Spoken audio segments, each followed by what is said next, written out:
Let's talk about capillaries. There are actually three major different types of capillaries. I'm going to just kind of sketch out all three. I started with the continuous one. I just drew it out to save us a little bit of time. And the continuous capillary is actually the one that you see most commonly throughout the body. So that's why I wanted to start with this one.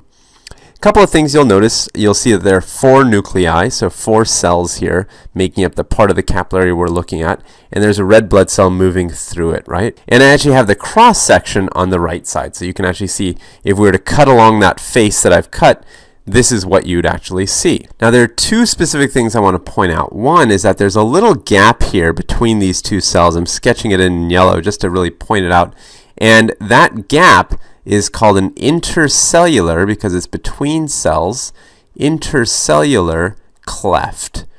So the intercellular cleft is that yellow streak that I just drew, and if I was to point it out on this cross section, it would be right there. You can see the little hole between the 2 where they don't really meet up. Now there are 2 more spots I want to point out, one right there and one right there in yellow, and they correspond to this spot and this spot.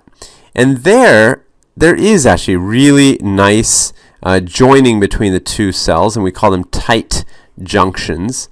Kind of a good name for it, I suppose. You can kind of see why they would call it that. And these tight junctions are right there, labeled with my yellow arrows. Now the one thing I haven't drawn, I'm going to just sketch out right here, is in green. And this kind of is a layer beneath all these cells. So these cells are making up the wall of my capillary, but behind them, so that the blood actually doesn't see this layer, except for at the intercellular cleft, is a layer called the basement membrane. So this green stuff that I'm drawing for you, this is our basement membrane. And this basement membrane is basically like a foundation for a house. It's going to keep our cells kind of grounded and keep them in place. And that layer is largely made of protein. Let me now show you a second drawing that I did. This is our second type of capillary. This is a fenestrated capillary. You can see the major difference between this one and the first one is that the second one has little holes, or we call them fenestrations. Fenestrations. So this is a fenestrated capillary. And these pores, I'm going to just label them, you can also call them pores or holes. These pores are all over the capillary, right? So we still have, just as before, 4 cells, 4 nuclei, and 1 little red blood cell poking his way through.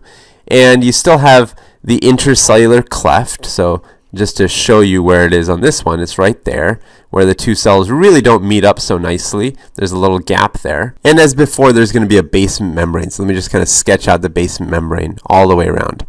And on this cross section, you can see now how I've tried to draw it as best I can to show you the pores, but you have to kind of now get a little creative and see where that intercellular cleft is versus where the pores are. So whenever you're looking in cross section, it's a little tricky because you have to almost imagine it in 3 dimensions. Now the one thing that does help us is the fact that on the inside of these endothelial cells, there's, I'm going to draw in blue, a little layer of almost like a slime. And this slime layer is called glycocalyx. Glycocalyx. And what glycocalyx is basically sugars that are attached to proteins. And this kind of sugary protein mix is all over the inside layer of these endothelial cells. And so what it does is it actually gets across these pores. So even though there's a pore there, you might get a little bit of glycocalyx spanning the pore, and it'll come across and it'll look like that. The one place where you won't see it is in the intercellular cleft, because that's actually a real spot between cells. So if you have an intercellular cleft like you do here, let me just draw the arrow down here, right there, you won't see any glycocalyx there. So we call that little bit of glycocalyx that's bridging the pore, we call that the diaphragm. Diaphragm. So these cells, or these fenestrated capillaries, actually have diaphragms over their pores. But I'm going to put a little star next to that because sometimes you can find fenestrated capillaries that do not have this glycocalyx that's covering the inside, and they therefore do not have diaphragms. So this is something that is generally true but not always true. So let me show you the third type of capillary then. Let me just show you this last drawing.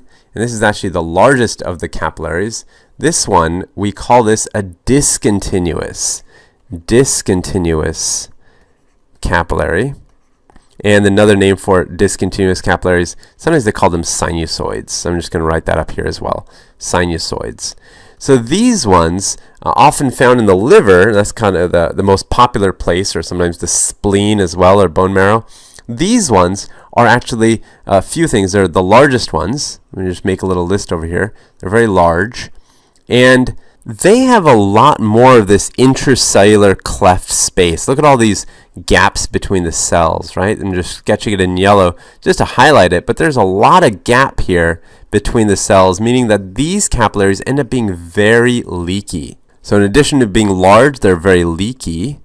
And a final thing about these guys is that unlike the other two capillaries we just talked about, they have a base membrane that is often incomplete. So sometimes there are whole areas that are missing base membrane, just like that. You might have some base membrane here and here, but you can see whole chunks are missing base membrane. And maybe there's a bit of base membrane over here. So let me write that as a third point. Incomplete, I'm going to write BM for basement membrane, incomplete basement membrane. So if this is the case, it'll be easier for things to kind of escape, even if you have a little glycocalyx here. I'm just drawing a layer of glycocalyx on our discontinuous sinusoid capillary. But even if you have this glycocalyx, because of the fact that you have so much of that intracellular cleft space and you don't have many of the tight junctions, it's going to be easier for things to get out. So moving down these three different types, you're getting more and more leaky as you go down. So just keep that in mind, is that the leakiness of the vessel is increasing. And in fact, the most leaky is this guy down here, the discontinuous type. So think with me for a second. Let's say you're a molecule in here, in the capillary, and you want to get out here into the tissue. What are the ways you can get there? One way would be if you actually just diffused across, right? So one way could be diffusion, and that would work really well if you're a molecule of oxygen or carbon dioxide. Diffusion works well for those molecules. But let's say you're not one of those molecules. Let's say you're a larger molecule or a charged molecule. How would you get across? So a second way then to get across could be through a vesicle. Maybe you could get into a vesicle here in this cell, and the vesicle could transport you from being on the inside, which is where this X is, to where it could actually get deposited on the other side. And then of course it would still have to make its way through the base membrane, but that's at least a way of getting past the cell.